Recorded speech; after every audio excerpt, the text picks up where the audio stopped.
ce soir, il y avait un petit côté provocateur parce que à la fois on a ces images à chaque fois, enfin ces formules que vous avez rappelées, et puis les images de jeunes mobilisés. Je crois aussi que l'un des points aveugles de la réflexion en sciences sociales et peut-être même dans les mouvements politiques, c'est le conformisme.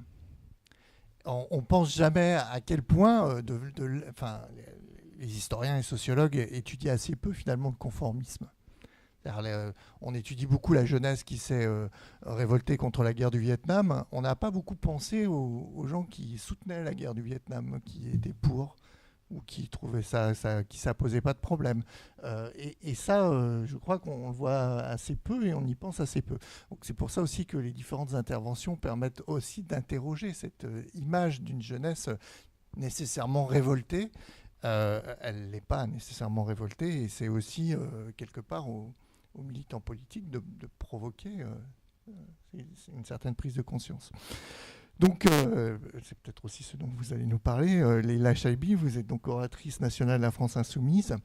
On va basculer dans la deuxième partie de ces interventions vers des choses plus liées à l'engagement politique et plus immédiatement contemporain. Enfin, voilà.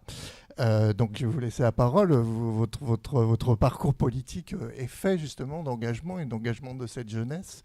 Et je suis sûr que vous allez pouvoir nous dire plein de choses là-dessus. Merci.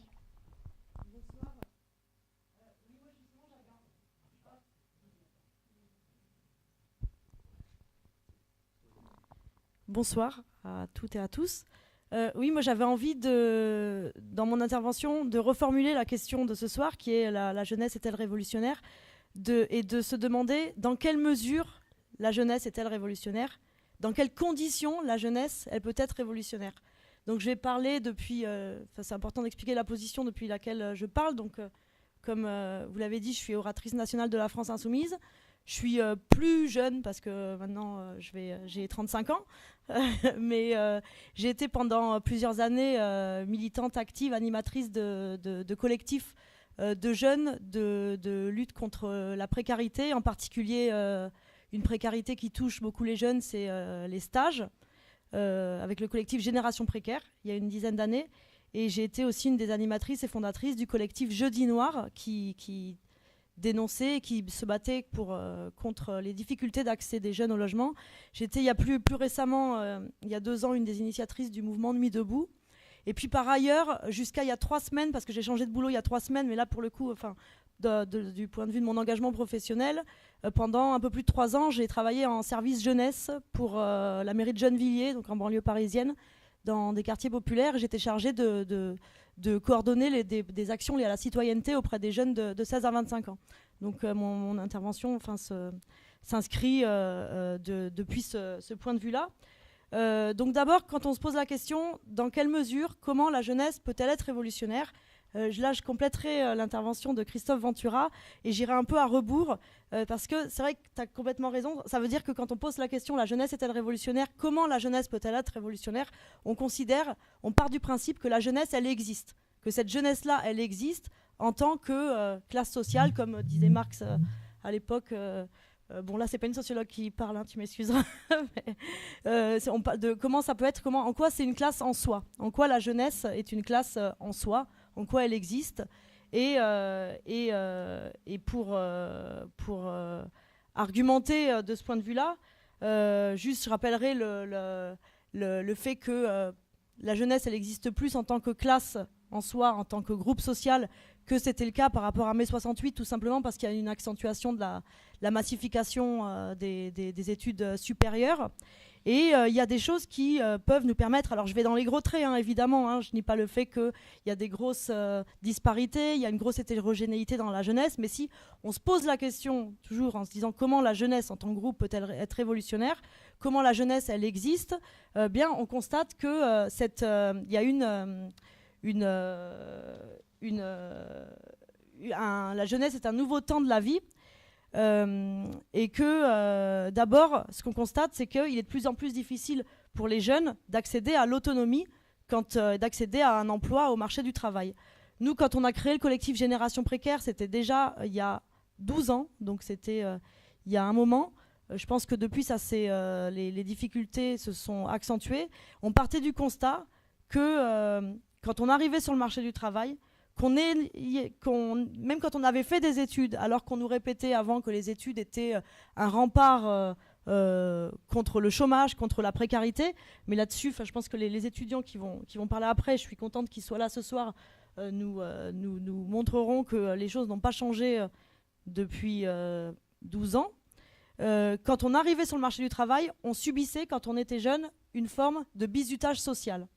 Avant d'accéder à un emploi stable, en l'occurrence un CDI, ce qui permet de pouvoir se projeter dans la vie, de louer un appart, de prévoir des vacances, même d'acheter un billet, de prévoir une location d'appart Airbnb, même quand c'est pas cher et qu'on est obligé de passer par là, d'acheter un billet de train.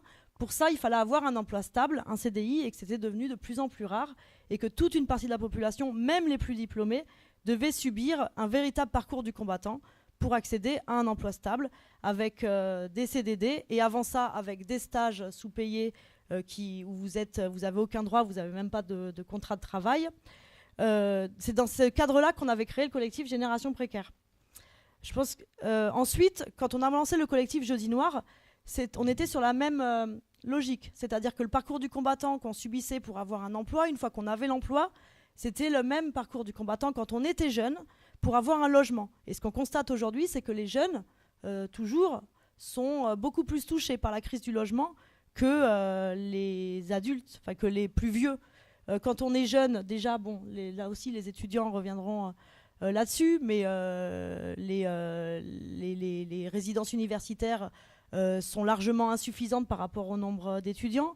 Donc vous habitez dans le parc privé sur des petites surfaces. Les petites surfaces sont au niveau du prix au mètre carré à la location les surfaces les plus chères. Vous vous retrouvez face à des propriétaires qui vous demandent d'avoir un CDI. Bon, nous, à Jeudi Noir, on faisait des ateliers Photoshop pour modifier les fiches de paye, hein, parce que voilà, le CDI, faut l'avoir. Ensuite, on vous demande de gagner 3 fois le prix du loyer. Comment vous faites quand votre premier emploi, quand vous avez la chance d'avoir un premier emploi qui n'est pas un stage, où vous avez un emploi au SMIC, donc 3 fois le prix du loyer, ça veut dire qu'il faut trouver un loyer à 400 €. Allez-y pour trouver un loyer à 400 €, notamment comme dans des villes comme ici à Paris, c'est mission impossible. Donc les jeunes ça c'est quelque chose de commun à la jeunesse, d'être beaucoup plus touchés par la crise du logement. C'est un autre point commun.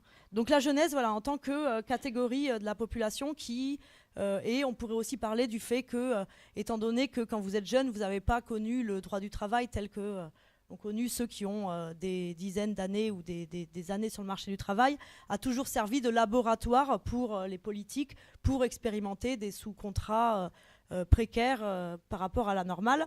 Le fait que quand on est jeune, quand on a moins de 25 ans, donc on n'a aucune protection sociale. Quand on se retrouve au chômage, on n'a pas droit au RSA. Le RSA étant fermé au moins de 25 ans.